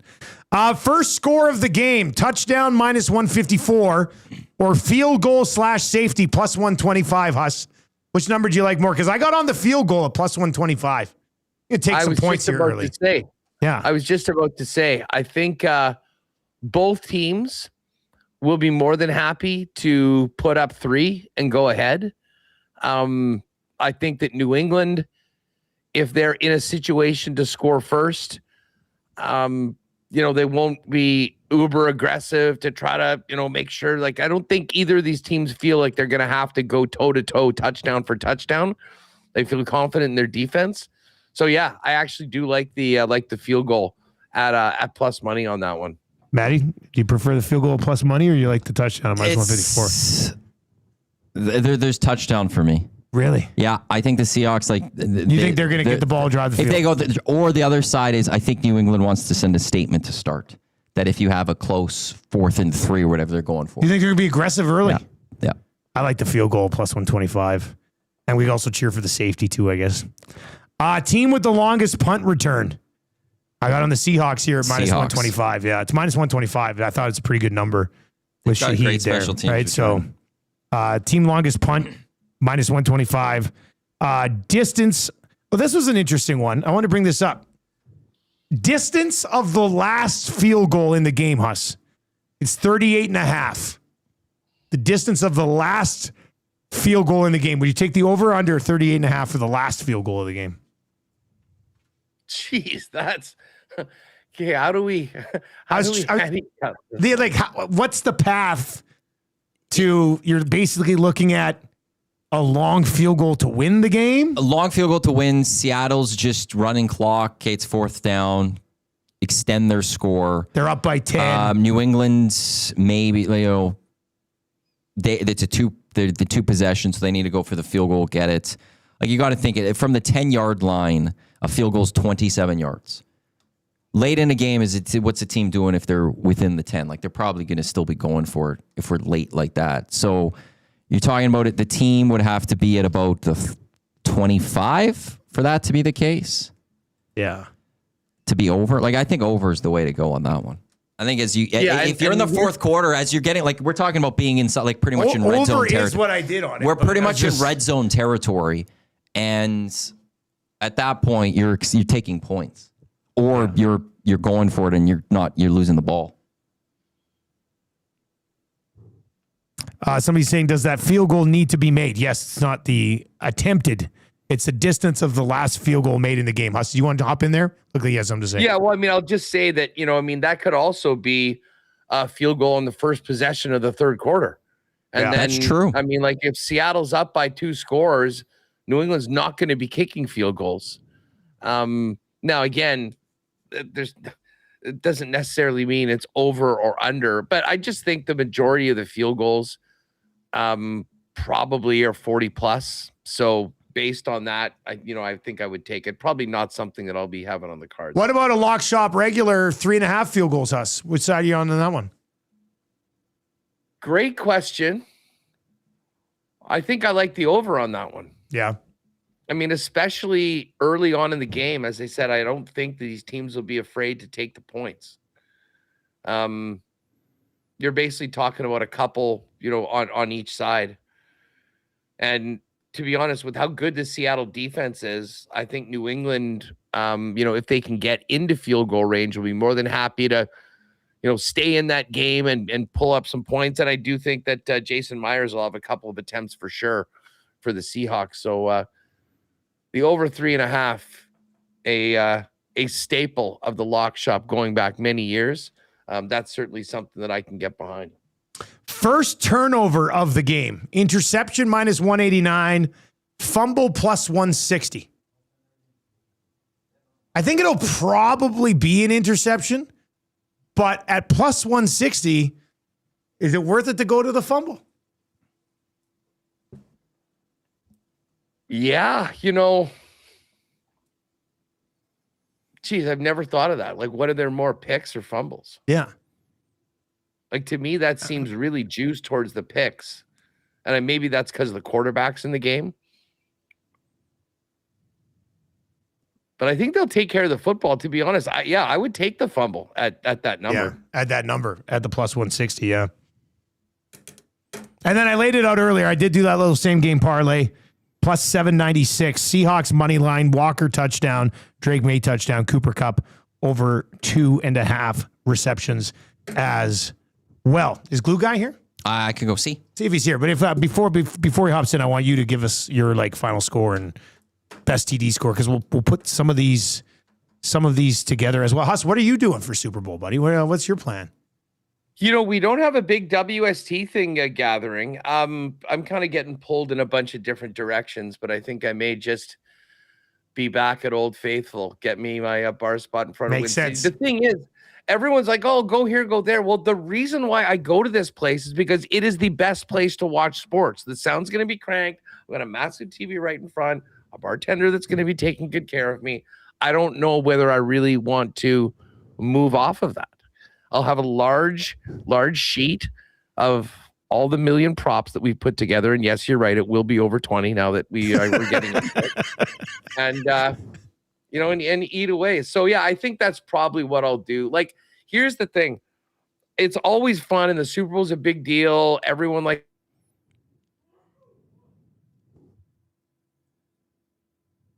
No, we just lost him. How's you there? Reconnect. How's Okay. it gonna reconnect? I'll go over there right away and set that up. What's that? Actually, Jake could come in. Well, no, I want your picks though and I'll stuff jump first. from over there. Oh, okay. All right. Send him in from over there because I want to get all of our winners, final score, and then a touchdown score and a player prop so we can kind of go across the board. Hush, you back? Yeah. There you go. Yes. So I was just gonna say, like, if you're really into the game and all the bets, like most of us will be, beware going to that big Super Bowl party with all the couples that your friends are bringing over, because you can get hijacked big time as far as like actually watching and paying attention to the game. So I hope to, I'll be locked in on the game as I always am. I do have a Bad Bunny halftime bet. And the funny thing is of a song from some people that know his music, and it'll be the first song and it will play and we won't know whether we win or lose the bet because we don't know any of the songs. And then there'll probably be a nice little timeout, a regrouping outside at halftime, and then we come back and get ready for the third quarter. So that makes sense. It sounds if like you're a nice going time. to the big party, just establish rules early on that you actually do want to be near the TV. Don't have it loud enough that it won't get drowned out by the myriad of nonsensical conversations around you. So you can be like Sammy Darts is going to be locked in for the game on Sunday afternoon. It's our last one. We got to make the most of it. That's right. You got to admit, this season has flown by to me, the National Football League season. It's been a quick one. Glue Guy, what's up, man? Good to see you. Jay? Hey, Huss. How are you? Dusty, nice to see you. Matthew, good job. I'm just trying to soak this all in because 2 years ago, Yeah. right about now, I would have been opening my furniture store. I would have been talking to people and trying to sell them a flipping couch. A chaise. A chaise lounge, maybe. Chaise, yeah. Maybe a mattress. And today, here I am trying to decipher and break down which cross-sport play is the best and brings the best value. So, Huss, and Dusty, to say it mildly, this is a good day. This is a good spot. Furniture business was good, too. Furniture business was slapping. But I must say, I think I'm in my happy place here because I have notes. You got notes. Good. You got notes. And Dusty, I heard you earlier talking about a prop that was put up yesterday, Jay's play of the day, on the final score to be a scoregami. Yes, it's scoregami, yeah. So here are some plausible Scoregami scores numbers. it's massive. It's 24-1 For a scoregami. But yeah. I mean, the last time the Seahawks won a Super Bowl, that was a scoregami. That was against the Broncos. Do you remember the first play of that game? Where Peyton Manning, the snap went over his head and Sean Moreno covered it. Yes, very first. Well, safety. Yeah. Right? So we need a safety. We need a safety. You were at that game?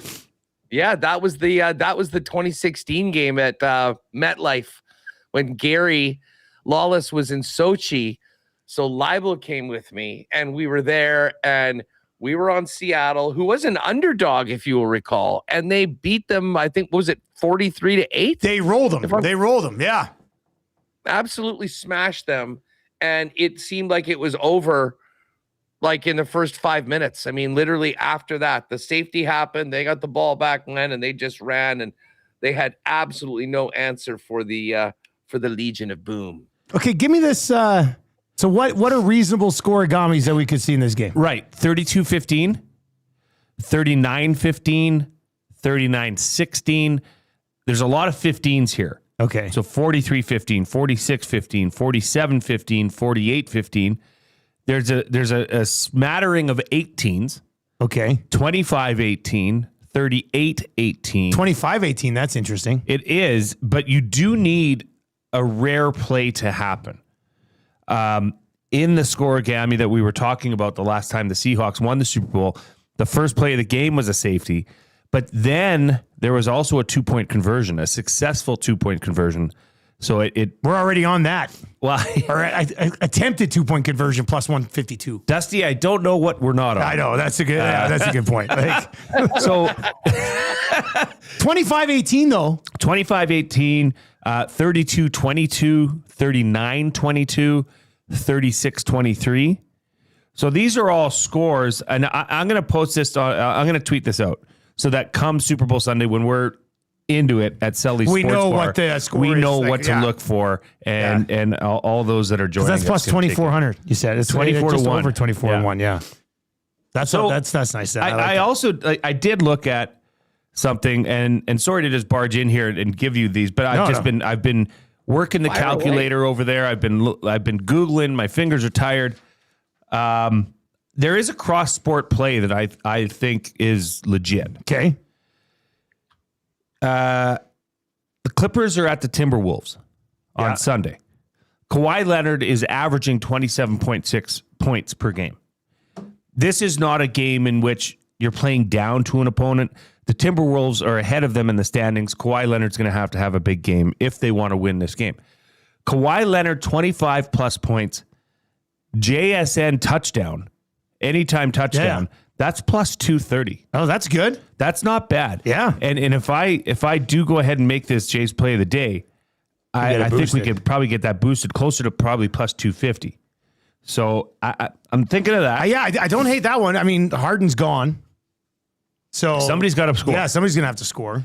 Now, there is a play, and Maddie, I appreciate you because we're heavy Seahawks in this. Yeah, in this office is very heavy Seahawks. Yeah. But there are people that, and we had Tony Grossi on our show yesterday, and he said, don't count out the Patriots. And I agree. He's a Patriots guy, though. But he's a Cleveland guy. Oh, Cleveland guy. But okay. he does. They didn't see Seattle this season, Cleveland, but they saw New England. So he's much more comfortable talking about that team. And a Mike Vrabel-led team. I mean, there's still this mystique with Mike Vrabel that anything's possible. So I looked at this one here. This is in the combined specials. This is already up over at Play Alberta. This is a combined special. And if you think that, the Patriots are going to win. Okay.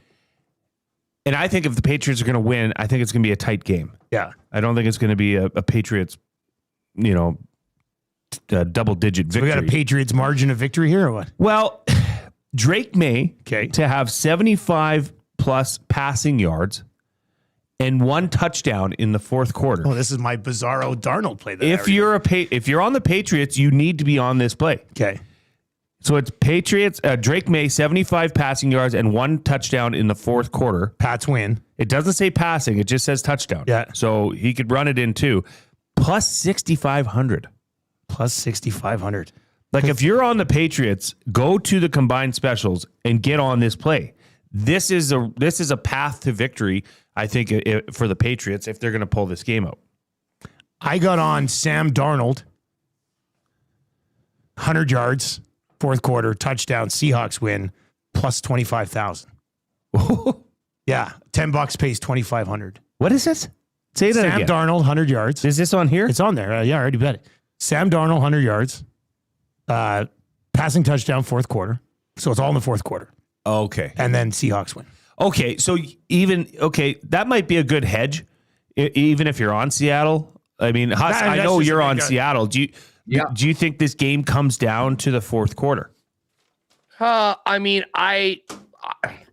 my game script is that they're comfortably ahead, but I mean, listen, anything can happen. I mean, like New England, I'll give them credit for a lot of things, hanging in games, finding ways to win, keeping games close, being in it has been one of their hallmarks this year. Now, I mean, I certainly do see a path that their defense just kind of overwhelms New England and they're not really able to get much going on. And if they're able to do things offensively, they'll have that lead. But again, a turnover in the first quarter, I mean, there's a lot of things that can change and all of a sudden put you in that situation where all of a sudden you're not running the football and running the clock. You're trying to floor it to get back in the game or win. So, at the numbers that we're talking about here, I mean, they're not likely to happen, but I would suggest that there's a big enough chance that, especially on that Darnold one, If it's one of those close games, and the best thing for the Darnold one would be New England getting things going in the second half and finally finding a way to crack that Seahawks defense. That would be a glorious day at Selly's if Sam Darnold throws for 100 yards and a touchdown in the fourth quarter. The Seahawks. I see this play right now, Dusty. Yeah, you see it? Yeah, I'm definitely. I had to get on. It's such a big number. I was like, oh my god! It's something you just. Why would you? Honestly, like Huss did yesterday, he'd throw $20 on it. Get you use $5,000 your game sense, obviously, but it's worth a sprinkle, maybe even a tinkle. I mean, I wouldn't argue that $5 gets you back $1,255. Yeah, that's the thing. Like, it'll be why not? It'd be great. What else you got there, Glue Guy? What else? Okay, baby. I do like. Do you think we're going to see a record broke? Do you think we're going to see? Well, they do have record-breaking props. Yeah. I mean, I first of all, I would say I don't get the sense there will be a record broke in this game. But what do you have? Well, do you know who holds the record for? This is the one I think that is in play. This is JSN. Yeah, big JSN game. I mean, JSN's having. He was the offensive player of the year. I mean, this guy is incredible. And I looked into JSN. Do you know he ran like a 4.53 at the combine, Huss? Like that's not top end receiver speed. He's not small. He's not big. He's not strong. He's not fast. But the guy can run a route. I mean, he can make people look silly. So if we're record chasing here, who holds the record? A little trivia for you boys. Okay. Who holds a record for Super Bowl receiving yards? Don't overthink it. Randy Moss. Close, but Jerry Rice. Jerry Rice. Okay. Yeah. 215 receiving yards in Super Bowl 23. In a low-scoring game, they beat the Bengals 20-16. So JSN to have 216 or more receiving yards. What's the number on that? You know, I didn't even write it down. Let me find it here because this would. I'm just looking at his game logs this year. He hit. It's plus 3,500. Plus 3,500. Yeah, so he's hit 113, 167, 105, 129, 123, 162, 132, 103, 124. And then against the Rams, he hit 153 yards on 10 of 12. I mean, you're asking for but this would be the greatest receiving game in Super Bowl history. That's what you're betting. You're asking for the Seahawks are pinned, they're in their own end. They're on the 2-yard line. Darnold throws up a fade route and JSN takes it the whole way. That's what you're asking for, because without a play like that, I don't think it's really realistic. But it's still interesting. I mean, JSN has had a year. The position of the MVP winner. This one, because here's the thing. I am on the Seahawks loud and proud. And I think the Seahawks might win by double digits. I think this line is super tight. I think they cover by a mile. And I think JSN, if he can have a similar game to what you just said there, the position of the MVP winner, wide receiver, is at plus 375. Okay, but if that's the case, isn't JSN just like a plus 550? You should probably just take JSN. I couldn't find single MVP I think winners. they got to be there somewhere. I mean, they probably got to be there somewhere. Because, if I could find a play for JSN, I would take it. I do like that. We've got so many different damn options in here. It's got to be there somewhere, I would think. But yeah, it's because Atif texted in earlier and said he's had JSN at plus 550. Well, so you're rolling with Atif. Take that. Okay, yeah, I am. We said it earlier, Huss, right? Like if it's a non-quarterback that wins MVP, I mean, the offensive player of the year, JSN, is probably the best guy to get that done.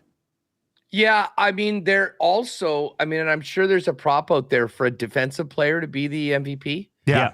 I mean, if there's a strip sack, for a massive turnover in the game, and one of those guys on the defensive line's able to, get another one at the quarterback, and that's a big part of it. If the offense if no one really pops, I mean, I guess there's always that chance. Obviously, special teams. I'm just looking at the MVP numbers here. Where is it? I'm just trying to see at PA where it's under. I'm just having a tough time navigating this. But there's a ton here. There's a lot to navigate.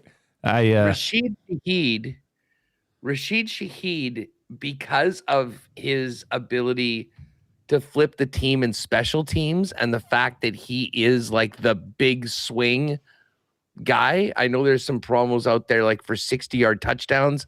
I think he's probably the most likely guy to get one of those. And they haven't done that a lot to him since he's been there. I could see them sort of saving it. Yeah, you're right. They haven't. Yeah, he's been good on special teams, but in the offense, man, he's not been really used at all. Like very little.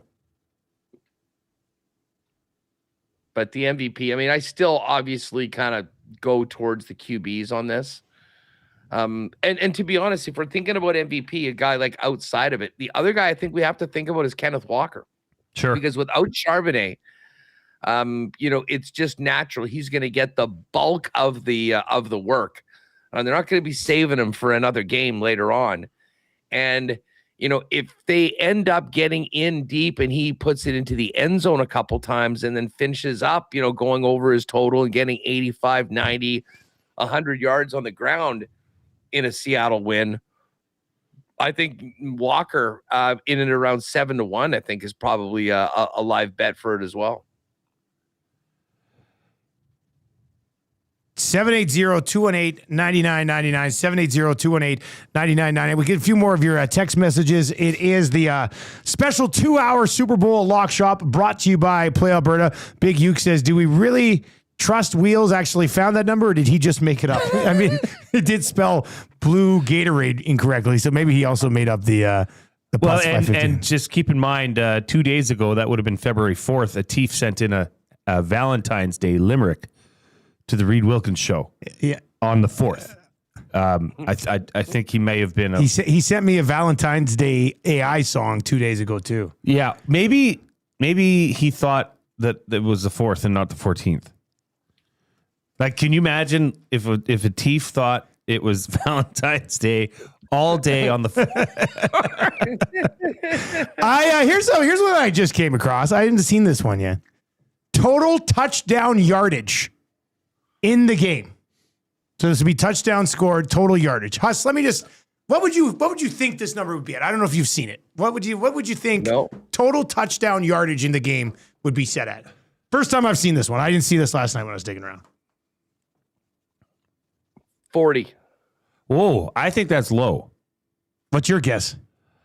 I was going to say, is it, I'm pretty sure it would have to be under 100. Oh, it's definitely under 100. I would have put it closer to 60, 65. It's 74 and a half.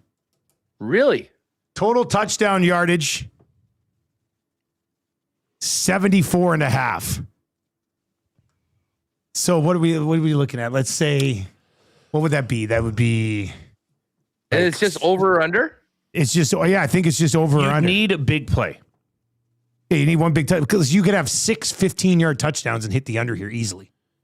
Yeah, but that's not really, I don't think that's realistic. Like, you're going to have 2 or 3 touchdowns within the 5-yard line. Right? So that's 12, 13, 14 yards. Yeah. You need a big play. Like, that's tricky, what I mean. That's why I think I'd be on the under the 74 and a half. Oh, yeah. Like, that number. Yeah, that's what I'm thinking. When you start looking at it. But if you have a pick six, if you have any sort of a special teams play, that I guess that's why they put the number like that, Dusty. It makes you think about it. Yeah, I didn't even know that was available. It just sort of popped up. Maybe they just put that up today, but it's that's something to. What about the over 1.5 interceptions in this game? Oh, I would hammer the over. Yeah, that's my first inclination too.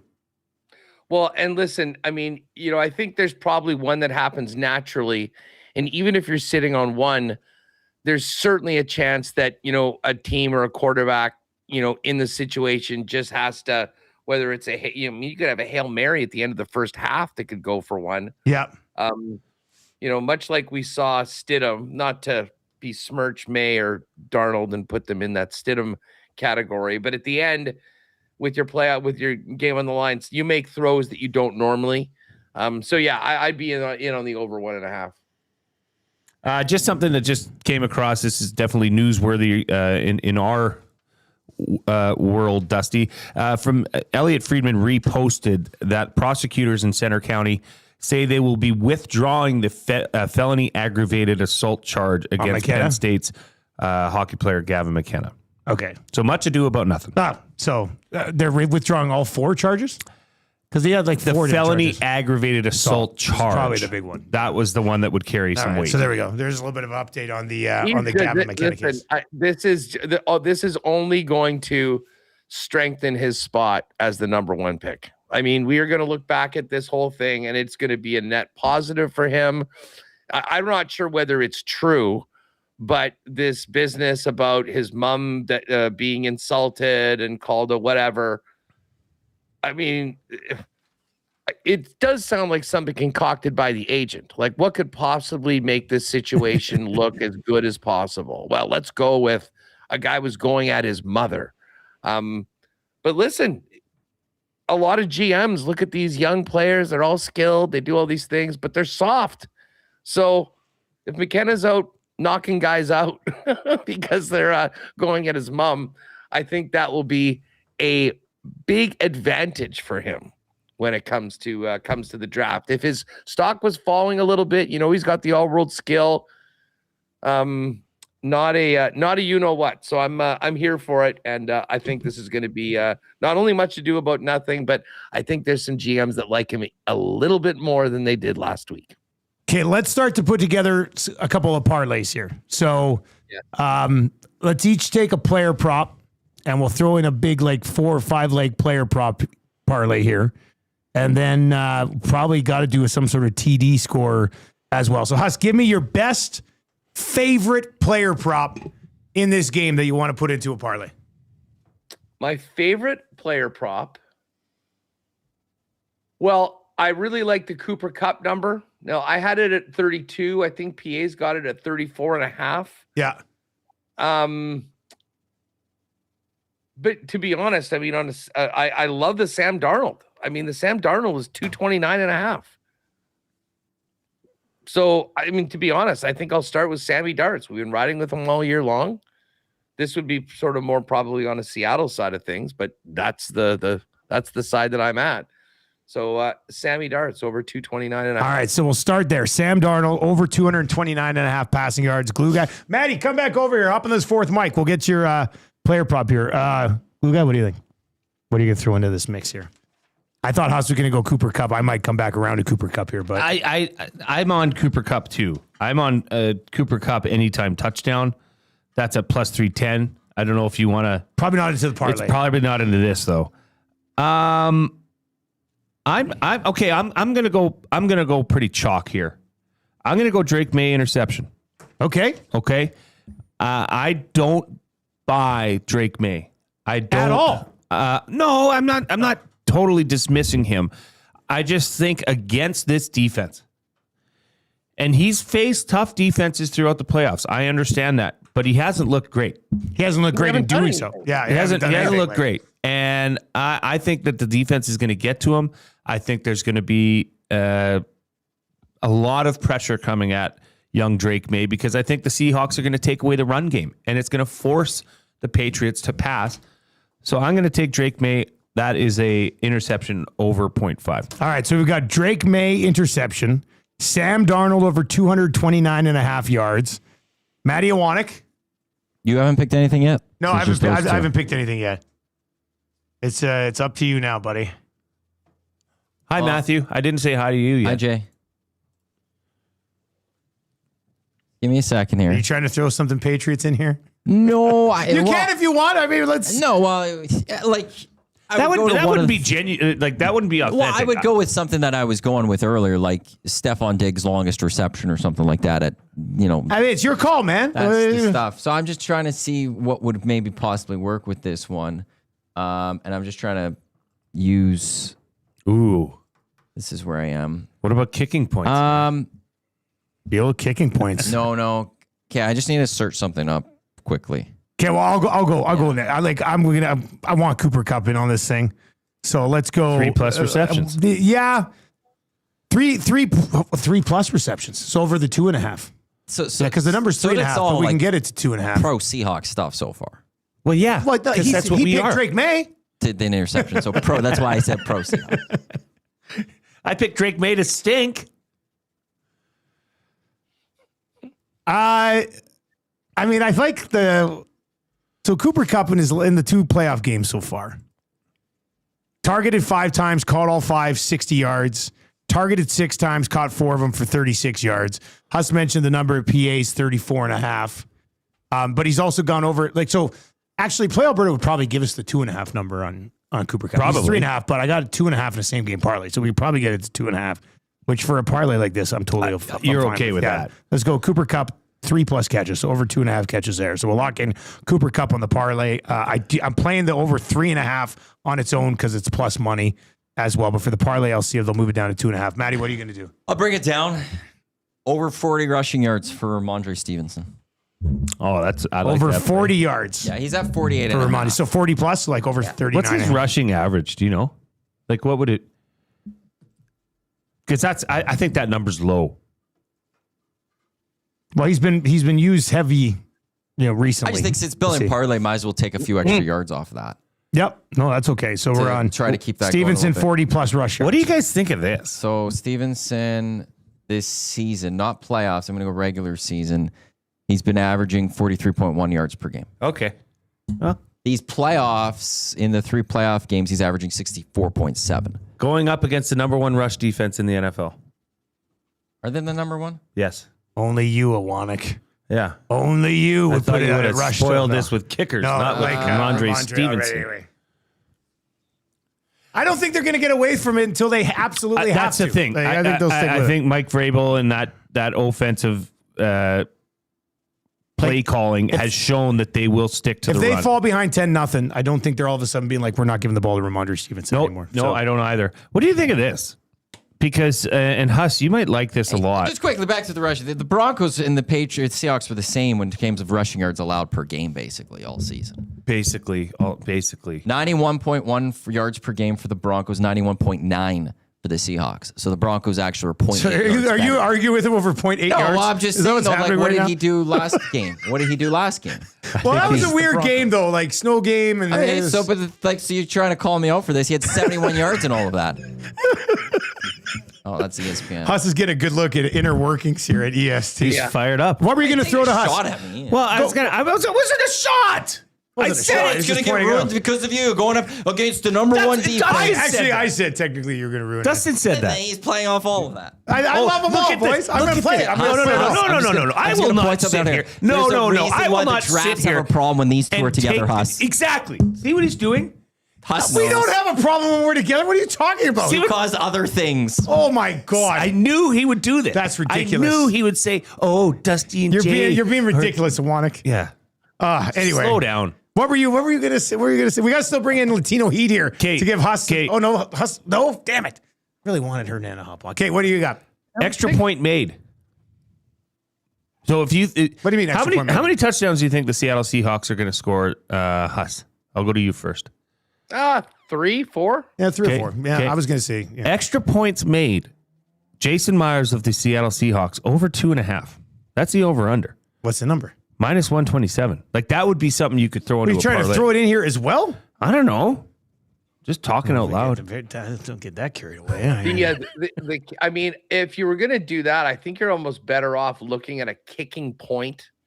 Yeah, what do we got for Like, kicking which would points? We got the include- kicking points. Kicking points, Like, Myers is probably over 7.5. 8.5 is plus 100. So Over 8.5. So that's 8.5. four touchdowns and a field goal. Gets you no 3 touchdowns and 2 field goals you need. 3 touchdowns, 2 field goals. I would almost do. Is there a number on 7.5? I think we could probably tease it. Probably get it moved to 7.5. I think. 2 TDs, 2 field goals, What do you think, Matt? and you're pretty safe. Sorry, I was zoned out there a little bit. Kicking points. Yeah, Myers 7.5 or 8.5. You think they'll move it to 7.5 for us? Yeah, they would. Well, I mean, it's you don't get many people asking them to move kicking no. points lines. I'd have to look to see if they can move that one. I Right. don't think they would necessarily. Okay. How many plays do you think we're going to have up by the end of this? Like on our page, Yeah. probably close to 20, just on our own page over there. And yeah. All right, let's do a touchdown. I know it's tough to hit four touchdown scores, but Jay let's. has a play for 4 touchdowns already. No, that's with 3 guys though. Yeah, I know, but it's for 4 touchdowns. Combined total 4 combined touchdowns. But let's each pick a touchdown score in the Super Bowl here as well. Huss, you go first, man. Who are you going to throw into this touchdown parlay? You want to go Jake Bolo at 9? You're going Bobo? Bobo's plus 1435. Yeah, I know. Yeah. Excuse me? He's plus 1435 anytime touchdown. I mean, I'm not putting it in the parlay, but that is a crazy, crazy number. Yes. For him to, I mean, you want a nice little long shot? I would be looking at you right there. All right, we're just going anytime touchdown. Just anytime touchdown. We'll go 4 wide. Well, here. I mean, listen, I'm not going to overthink this. Let's go JSN. Okay, JSN. We'll start with JSN. Glue guy? I'm not overthinking it either. Kenneth Walker. Matty Iwanek. Touchdown score. Well, I know where I think might be going. Okay. Drake May touchdown. Like rushing touchdown? I like That's where you're going, Drake Yeah, May. I've already played it on its own. Do it. What did I get it? It's on. Well, I don't want to take it away from him if he's going that way in this. What did I get it at? Plus 278 for Drake May anytime touchdown. Yeah, it's plus 292 right now. Oh, so it's moved down. So I got a 278 last night. Somebody scoring a touchdown for the New England Patriots, so it's either going to be Stevenson. I did say Diggs earlier. I'm going to stick with that. I'm going to stick with my Stephon Diggs from earlier. Oh, man. Okay. I like it. You need those for that one, too. I have a couple plays that I need Stephon Diggs on. Because it's Stephon Diggs, it's JSN, and it's Walker? Kenneth Walker. Those are the 4 touchdowns combined between those 3? Yeah, they have to combine for 4 total touchdowns. Let me just scroll through our page here and try find I'm kind of torn here. Do I go with Drake May rushing touchdown or do I take Cooper Kupp touchdown? Because we're already like on Cooper Kupp a bunch. Or we split this 2 Seahawks and 2 Patriots. Drake May does use his legs, Dusty. He does use his legs. I do. I think I want to go Drake May rushing touchdown. This is going to be a juicy number. That's going to be a big number then. All right, so we'll go Drake May rushing touchdown. We'll go Stephon Diggs touchdown, Kenneth Walker touchdown, and JSN touchdown there as well. Huss, what do you think's like the Sam Darnold story? Is that the best story we can get out of this game? Or is the Drake May almost won the MVP, comes in, wins the Super Bowl, wins Super Bowl MVP, and the Patriots have their next dynasty, the better story for the NFL? It's Darnold. It's got to be Darnold. I mean, like his journey through the league after being the number 3 pick. I mean, to go up against the Patriots, who he famously saw ghosts against back when he was in the Jets. He went to Carolina. He went to the Niners, had the amazing season in Minnesota. And then they still didn't keep him around, and now he's in Seattle, and he's 1 win away from the Super Bowl. I mean, to me, Sam Darnold is the story that will make for the best one. But Seattle is a great team, and the Seattle defense overall, I think also, if they can put out together a virtuoso performance, when you think of those great Seattle teams before, it was led by the Legion of Boom. I don't think these guys have a fancy nickname like they did anymore, but they're playing at that level. So, I mean, the defense overall for Seattle, I think will be something we could be talking about a lot in the aftermath of the game. But as far as an individual that'll be focused on, I mean, this is going to be the ultimate referendum on Sam Darnold. He's passed all these tests, and there's still people, Iwanek, that are waiting for him to fail. And I think he can get it done, and it will be one of the real cool redemption stories in pro sports for a guy that was labeled as a complete bust. Yeah, I mean, it'll be a phenomenal. I mean, 2 years ago, what were we looking at with Sam Darnold? Like, oh man, the Vikings are going to try to make a goal. Like, and now look at what he's accomplished right now. It's pretty. 2 years ago, pretty impressive. Just over 2 years ago, he was seeing ghosts. Well, yeah, that was the thing. You're like, Sam Darnold's never gonna find his way. Like, he's just never gonna find his way. That is a great way to put it, Huss. This is a redemption story. Unlike, I don't know, usually quarterbacks, when they go down a path, it's very hard to get out of that, to buck that, and be given the opportunity, given the chances to overcome that. And Sam Darnold has, and he's Huss, did you know about his grandpa? Yeah, the Marlboro Man. Yeah, Dick Hammer. His name was Dick Hammer. I mean, one of the great handles of all time. You imagine, hi, I'm Dick Hammer. What do you do? The Marlboro Man. The Marlboro Man.